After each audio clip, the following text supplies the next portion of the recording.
Hello friends, आज हम पढ़ने वाले हैं बायोडाइवर्सिटी यानी जैव विविधता।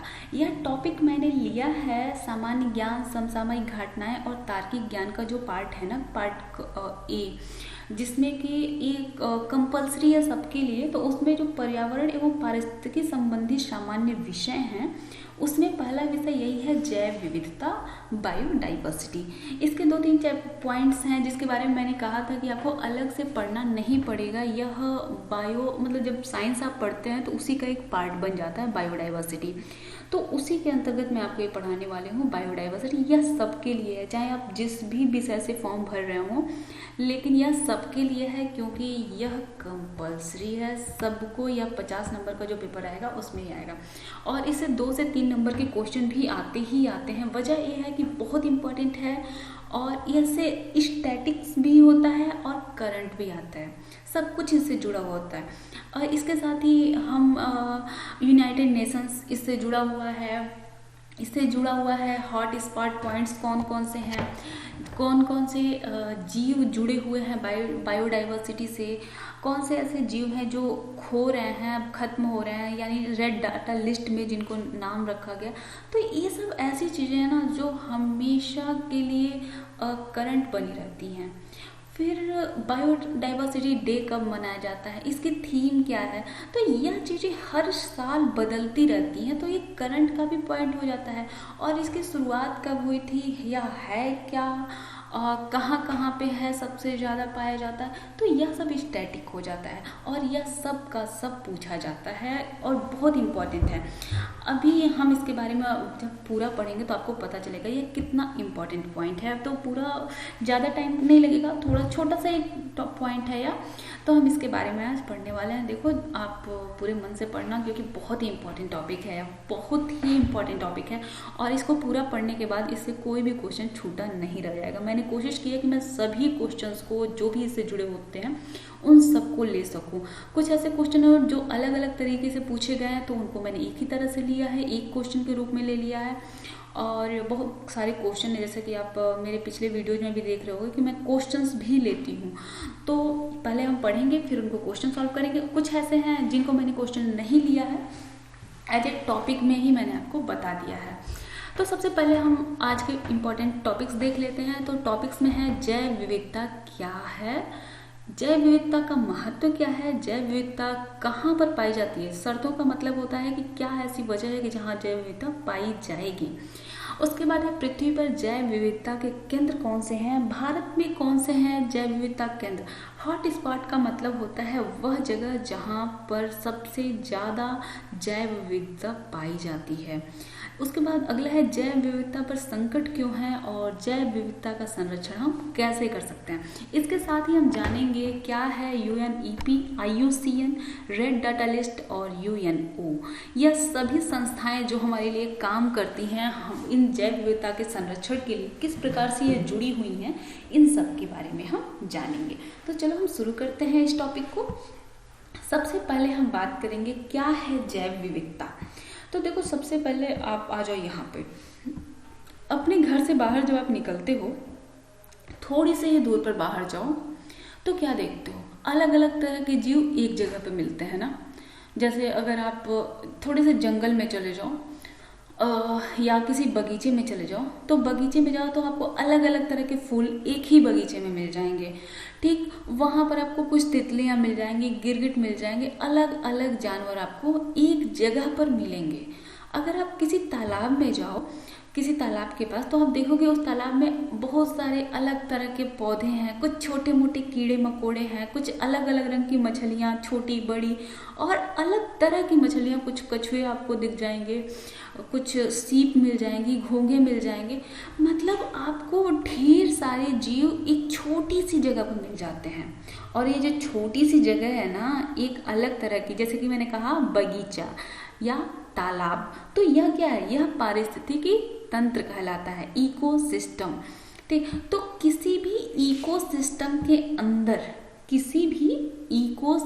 के अंदर आनुवांशिक रूप से अलग तरह के जीवों का एक साथ रहना ही जैव विविधता कहलाता है।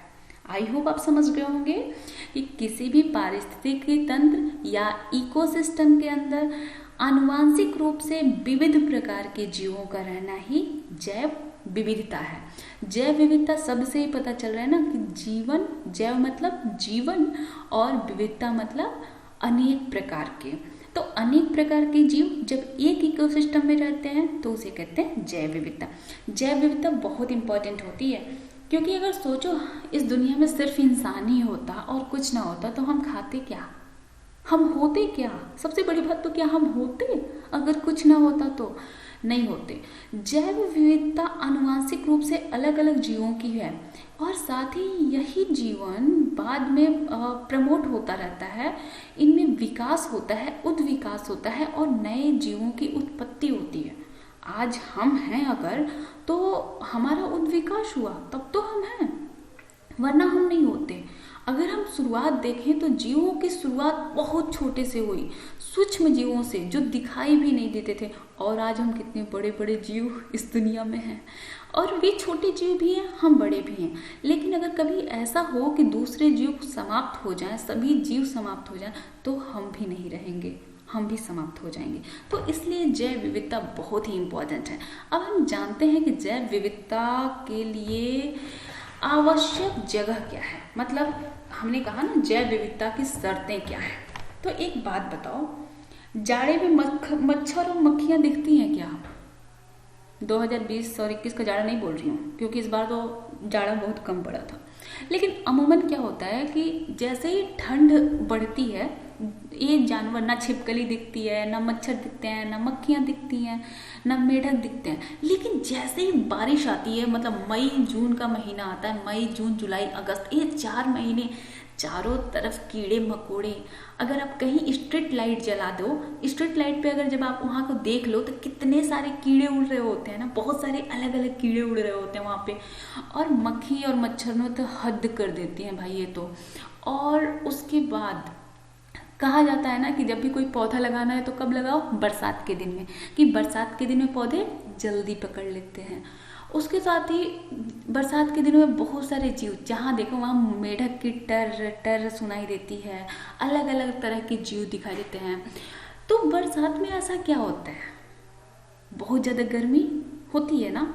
जैसे जो मैं महीने बता रही हूँ, मई जून जुलाई अगस्त, ये 4 महीने वे महीने होते हैं जब बहुत ज़्यादा गर्मी होती है, बहुत गर्मी, हद से ज़्यादा गर्मी, पसीने टपक रहे होते हैं। और उसके साथ बारिश, मतलब चारों तरफ किचकिच किचकिच कीचड़। ओके, तो इसका मतलब हुआ कि उस समय सबसे ज़्यादा पौधे भी अगर हम लगाएं तो पौधे पकड़ लेते हैं, जानवर भी उस समय बहुत ज़्यादा होते हैं, कीड़े मकोड़े भी उस समय बहुत ज़्यादा होते हैं। यानी यह जो मौसम है गर्मी, ठीक, बहुत ज़्यादा गर्मी और उसके साथ पानी, ये दोनों परिस्थितियां जहाँ होंगी वहाँ अलग अलग तरह के ढेर सारे जीव पाए जाएंगे। जीव वही होते हैं जहाँ वनस्पतियाँ हों, क्योंकि अगर हम देखें तो स्वपोषी होते हैं पौधे, और उनको खाने वाले जो जीव होते हैं, जो कि परपोषी जो जीव होते हैं, वे कैसे होते हैं? कुछ तो ऐसे होते हैं जो सिर्फ पौधों पर अपना जीवन बिताते हैं, कुछ ऐसे होते हैं जो उन जीवों को खाते हैं जो पौधों को खाते हैं, ठीक है। तो ये सभी जीव और पौधे एक दूसरे के लिए पर्याय हैं, मतलब कि एक रहेगा तभी दूसरा भी रह पाएगा। तो हमने देखा कि अगर जीवों को रहना है तो 2 परिस्थितियां चाहिए, एक तो बहुत ज़्यादा गर्मी और दूसरी बहुत ज़्यादा बारिश।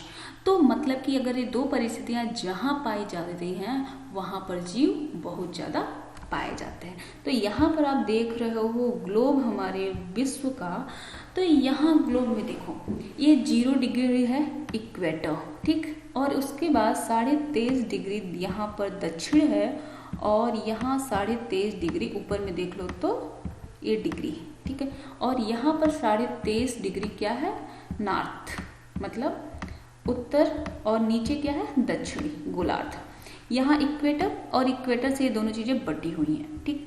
तो यह जो क्षेत्र है इक्वेटर पर, तो जानती हो सूरज हमेशा कैसा प्रकाश देता है? सीधा।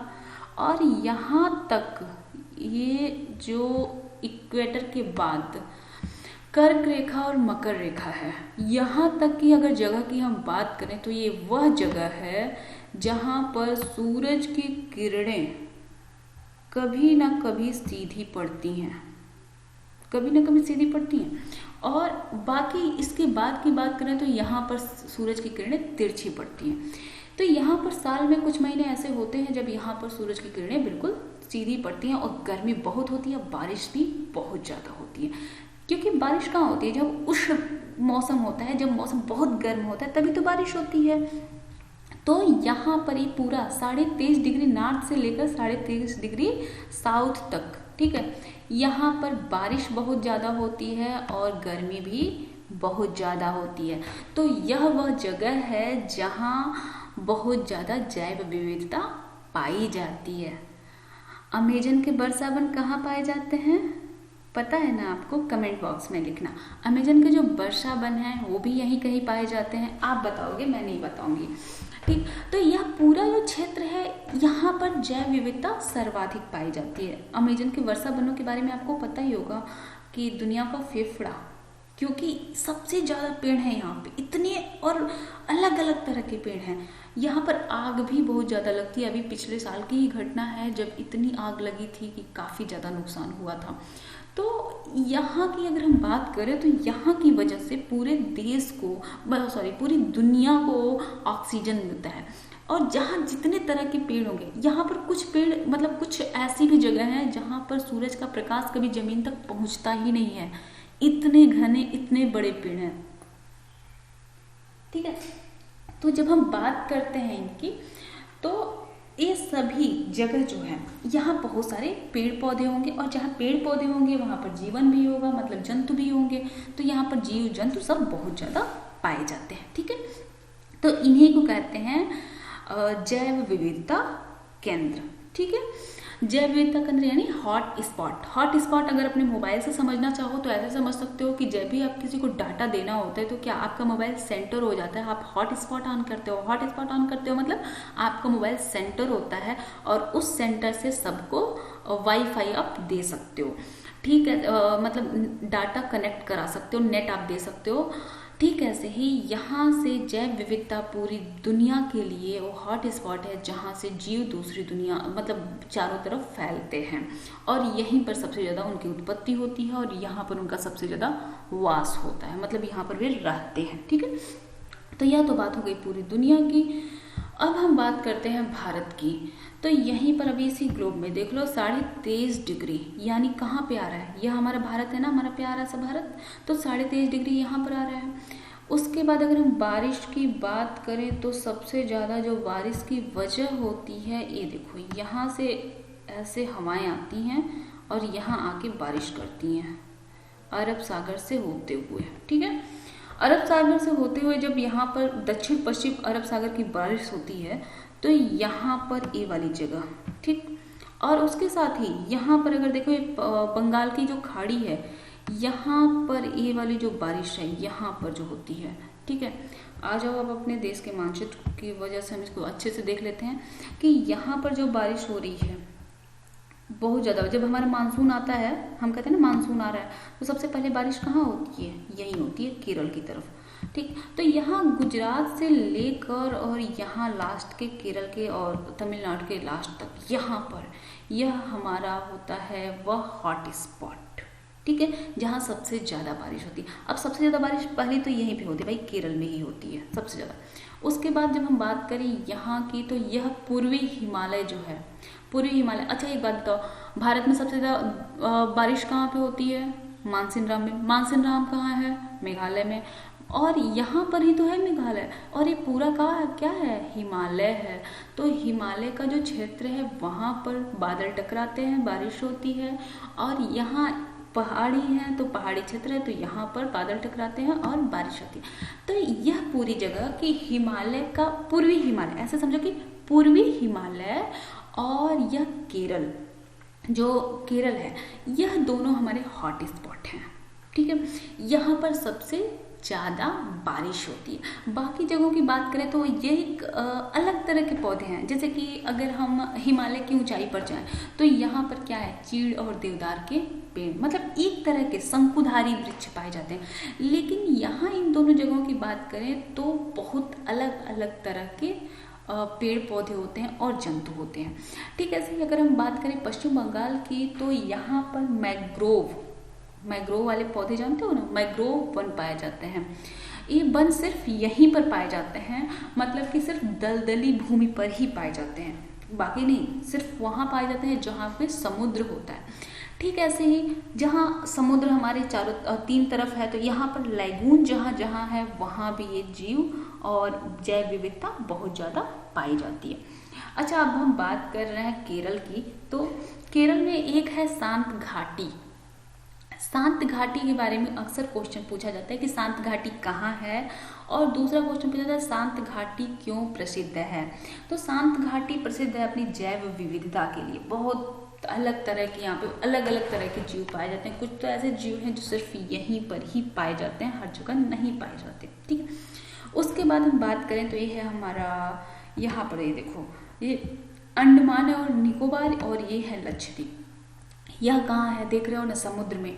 और समुद्र में है तो क्या है, पानी काफ़ी ज़्यादा है। ठीक है, तो पानी भी बहुत ज़्यादा है, बारिश भी अच्छी खासी होती है, और ये सब द्वीप हैं, तो छोटे छोटे द्वीप हैं, तो पानी तो अच्छा खासा इनको मिलता ही है, और साथ में गर्मी बहुत अच्छी खासी मिल जाती है।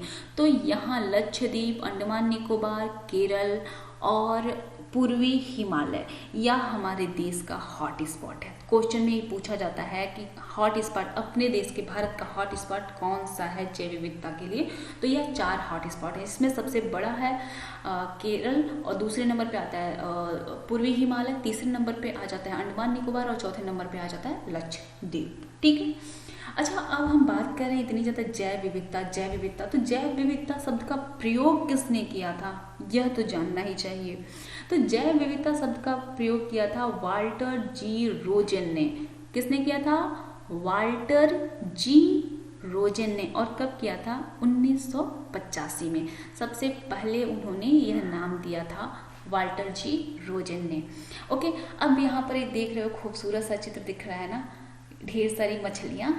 ठीक, तो यह जो जगह है यह है कोरल रीफ। ठीक है, यह जगह है कोरल रीफ। कोरल रीफ का मतलब होता है कैल्शियम कार्बोनेट। अच्छा, जैसे कि बायोलॉजी में आपने पढ़ा होगा सिलेंट्रेटा के जो जीव होते हैं, यही जीव बनाते हैं कोरल रीफ को। यह क्वेश्चन में पूछा जाता है कि कोरल रीफ में कौन से जीव होते हैं।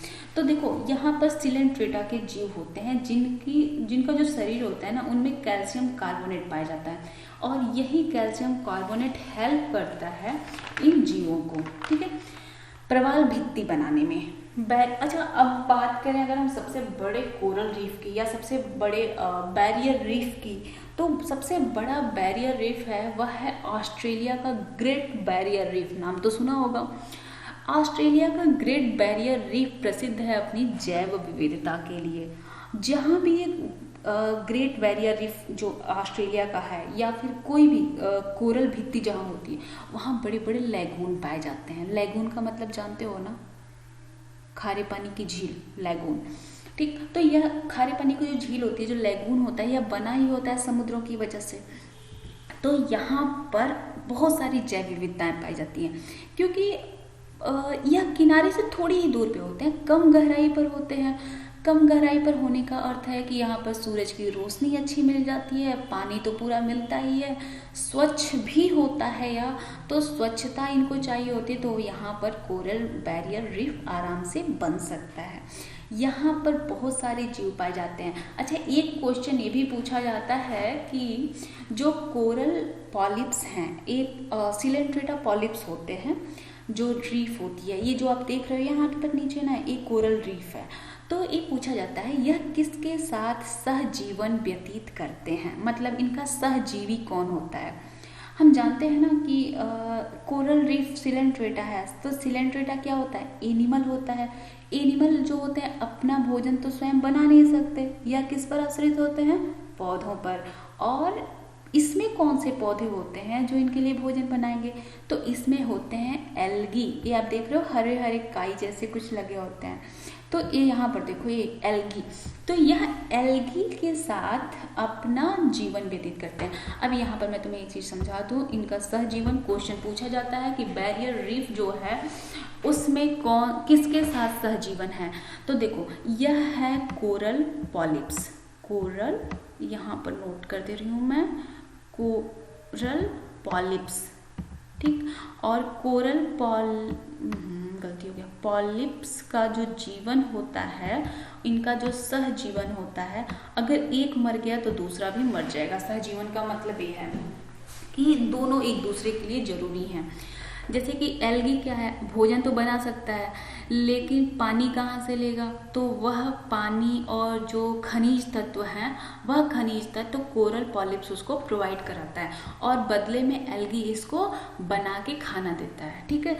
तो यह जो एल्गी होता है वह एल्गी है जुजैथिली, जुजैथिली एल्गी।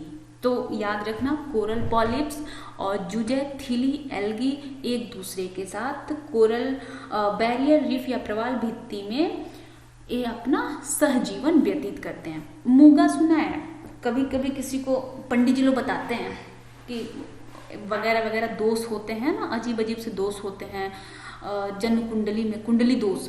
तो उसके लिए बताते हैं पंडित जी कि मूंगे की अंगूठी पहनने के लिए, अंगूठी में मूंगा लगवा के पहनने के लिए। तो ये वही मूंगा है। कोरल रीफ ऐसे नहीं समझ लो तो समझ लो ये मूंगा है। मूंगा मतलब कैल्शियम कार्बोनेट, वैसे ही चूना पत्थर लेके लगा लो, क्या करना है, ठीक। तो चलो शुरू करते हैं, इसके आगे हम बढ़ते हैं। तो इनको कहा जाता है hot spot of ocean biodiversity, hot spot of ocean biodiversity. यहाँ देखो समुद्र का 1% भाग होता है यह, लेकिन बहुत बड़ा, क्योंकि समुद्र बहुत बड़ा है, महासागर बहुत बड़े हैं, तो यह 1% भी बहुत बड़ा हो जाता है। यह कई बार तो 2-2 हजार किलोमीटर तक लंबे होते हैं और इन पर बहुत सारे जीव पाए जाते हैं। ऑस्ट्रेलिया की अगर हम बात करें, जहाँ का ग्रेट बैरियर रीफ है ना, तो वहाँ पर आय का बहुत बड़ा स्रोत यह कोरल बैरियर रीफ है। अब ये खत्म कैसे होते हैं ये भी जान दो। जैव विविधता की संकट की अगर हम बात करें तो जैव विविधता का संकट क्या है?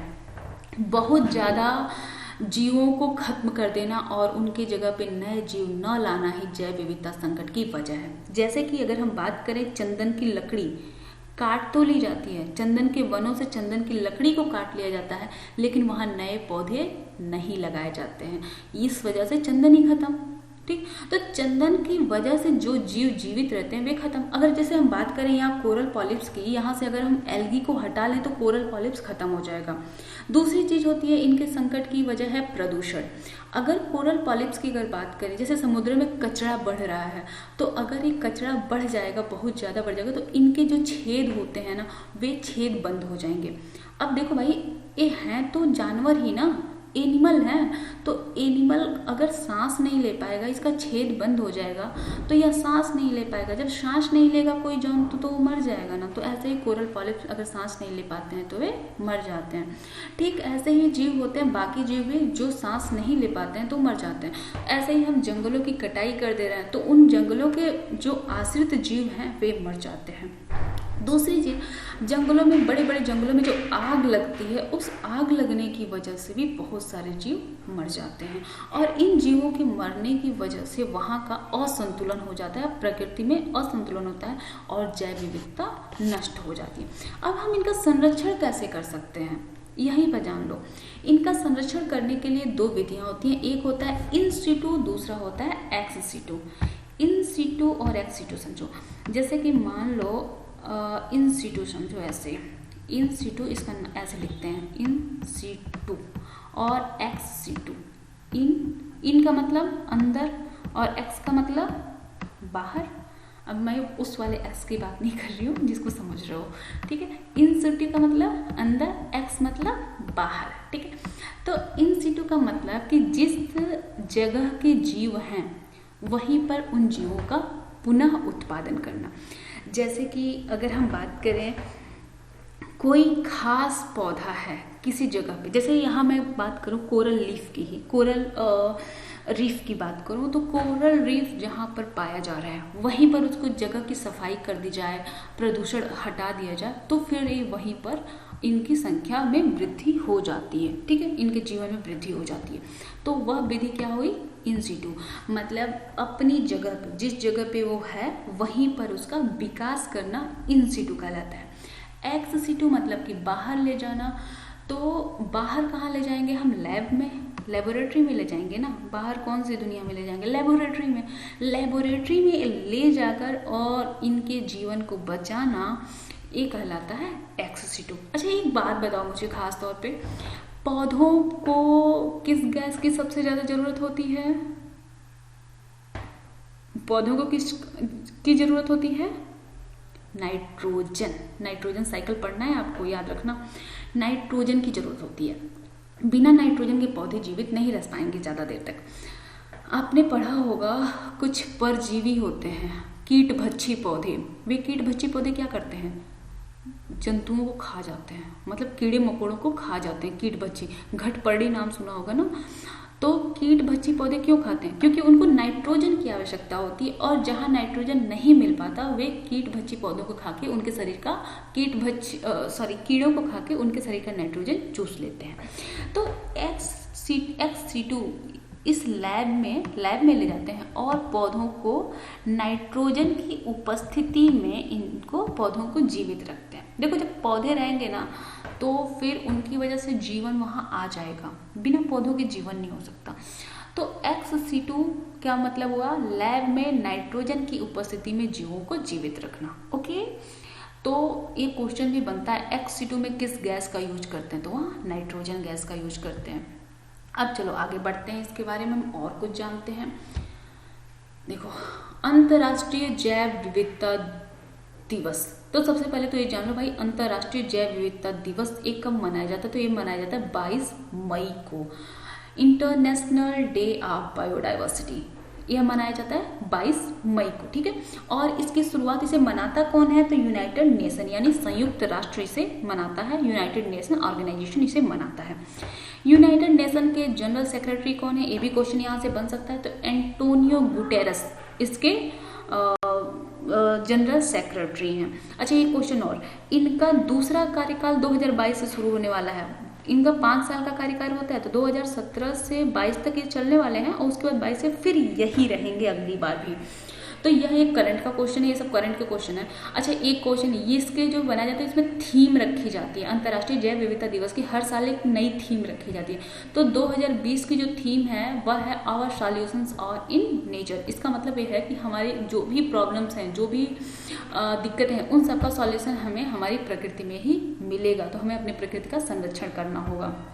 अब हम बात करते हैं बायोडाइवर्सिटी मनाना कब शुरू किया गया था, सबसे पहले इसकी शुरुआत कब हुई। तो देखो 1992 में आपने सुना होगा पृथ्वी सम्मेलन हुआ था, ठीक है। तो पृथ्वी सम्मेलन में जितने समझौते हुए उनमें एक खास बात थी, बायोडाइवर्सिटी कन्वेंशन की भी बात की गई, कि जैव विविधता की भी बात की गई थी पृथ्वी सम्मेलन 1992 में, ठीक है। तो इस बात को, बायोडाइवर्सिटी कन्वेंशन को यूनाइटेड नेशन ने अपना लिया था। केन्या की राजधानी नैरोबी में जब यूनाइटेड नेशन के सामने इस प्रस्ताव को रखा गया तो उसने इसे अपना लिया 1992 में ही, ठीक है। और 1992 में इसने अपनाया और उसके बाद 29 दिसंबर 1993 से इंटरनेशनल डे ऑफ बायोडाइवर्सिटी की शुरुआत हुई। 29 दिसंबर 1993 से किसकी शुरुआत हुई, जैव विविधता दिवस को मनाने की। तो अभी भी कुछ देश ऐसे हैं जो 29 दिसंबर को ही जैव विविधता दिवस मनाते हैं, लेकिन यूनाइटेड नेशन जैव विविधता दिवस अब कब मनाता है, 22 मई को। और इसकी शुरुआत हुई थी 2001 से। 2001 से यह दिन मनाया गया कि 22 मई को मनाया जाएगा।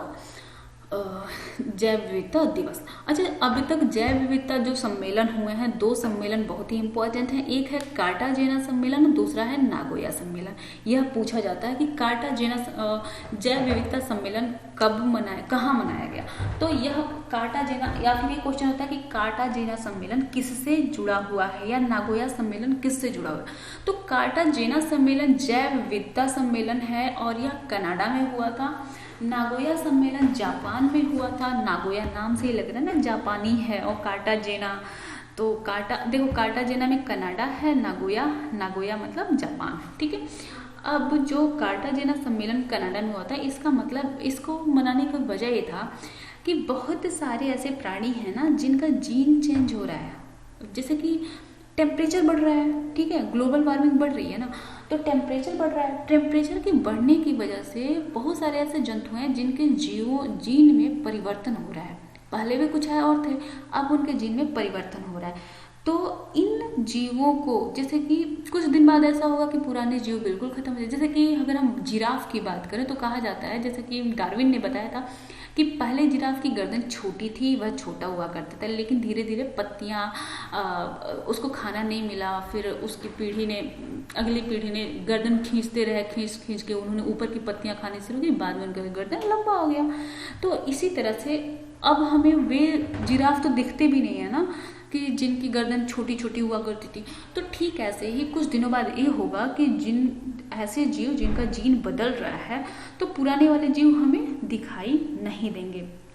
तो उन प्राणियों के संरक्षण के लिए, कि बाद में भी जीव जीवित रहें, उन प्राणियों के संरक्षण के लिए कार्टाजेना सम्मेलन का आयोजन किया गया था। अब देखो भाई, कुछ खास बातें, एक चीजें याद कर लेना, कुछ भी इसमें छोड़ने वाला नहीं है। अब मैं कुछ क्वेश्चंस की बात करने वाली हूँ, बहुत इंपॉर्टेंट क्वेश्चन है, देख लो, जो पूछे गए हैं और आगे भी पूछे जाएंगे। जैव विविधता दिवस कब मनाया जाता है? 22 मई। भारतीय संसद में जैव विविधता अधिनियम कब पारित हुआ? 11 दिसंबर 2002 को। भारत में जैव विविधता के तापस्थल का मतलब हॉट स्पॉट कहाँ है? तो पूर्वी हिमालय, पश्चिमी घाट का वही मतलब है केरल, ठीक है। अंडमान निकोबार एवं लक्षद्वीप। सबसे लंबा जीवित वृक्ष कौन सा है? सिकोया। किस प्रजाति को विलुप्त माना जाता है जब वह कितने सालों तक प्राकृतिक आवास में न दिखे? देखो, कोई भी प्रजाति जब अपने प्राकृतिक आवास में 50 सालों तक नहीं दिखाई देती है तो माना जाता है कि वह विलुप्त हो गए। जैसे कि हम अपने भारत की बात करें तो पहले भारत में चीता पाया जाता था, लेकिन 1947 के बाद से भारत में चीता नहीं देखा गया है। तो अब इतने साल हो चुके हैं तो उसको मान लिया गया कि भारत में चीता विलुप्त हो गया है, ठीक है, क्योंकि वो अपने प्राकृतिक आवास में नहीं है। अब बात करें एक्स सीटू संरक्षण, इन सीटू संरक्षण मतलब अपनी ही जगह पे संरक्षण, एक्स सीटू संरक्षण मतलब लेबोरेटरी संरक्षण। तो लैब में संरक्षण के लिए कौन सी गैस प्रयोग होती है? नाइट्रोजन। सर्वाधिक जैव विविधता कहाँ पाई जाती है? तो उष्णकटिबंधीय वर्षा वनों में। और यही क्वेश्चन अगर भारत के लिए हो तो सर्वाधिक जैव विविधता कहाँ पाई जाती है? तो यह पाई जाती है पश्चिमी घाट में। और अगर पश्चिमी घाट न दिया हो तो केरल, और केरल भी न दिया तो शांत घाटी दिया होगा, ठीक। अब अगला क्वेश्चन, शांत घाटी क्यों प्रसिद्ध है? तो शांत घाटी अपनी जैव विविधता के लिए प्रसिद्ध है। फूलों की घाटी कहाँ पाई जाती है? उत्तराखंड में। और अगला एक क्वेश्चन, टुमारो रोज बायोडाइवर्सिटी की लेखिका कौन है?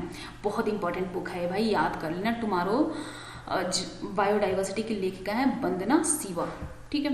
अगला क्वेश्चन, अब खत्म हो गया ये सब क्वेश्चन, लेकिन एक चीज जान लो, याद रख लो भैया, पृथ्वी सम्मेलन ब्राजील में हुआ था और 2001 से यह मनाया जा रहा है। क्या मनाया जा रहा है? 2001 से जैव विविधता दिवस 2001 से 22 मई को मनाया जा रहा है। और कुछ खास और बातें बताएं तो जैव विविधता की शुरुआत किसने की थी? यूनाइटेड नेशन ने की थी इसको मनाने की शुरुआत, ठीक है। तो ये खास बातें हैं, इनको याद रखना। और वीडियो पसंद आया हो तो लाइक, शेयर और सब्सक्राइब जरूर कर देना। Thank you.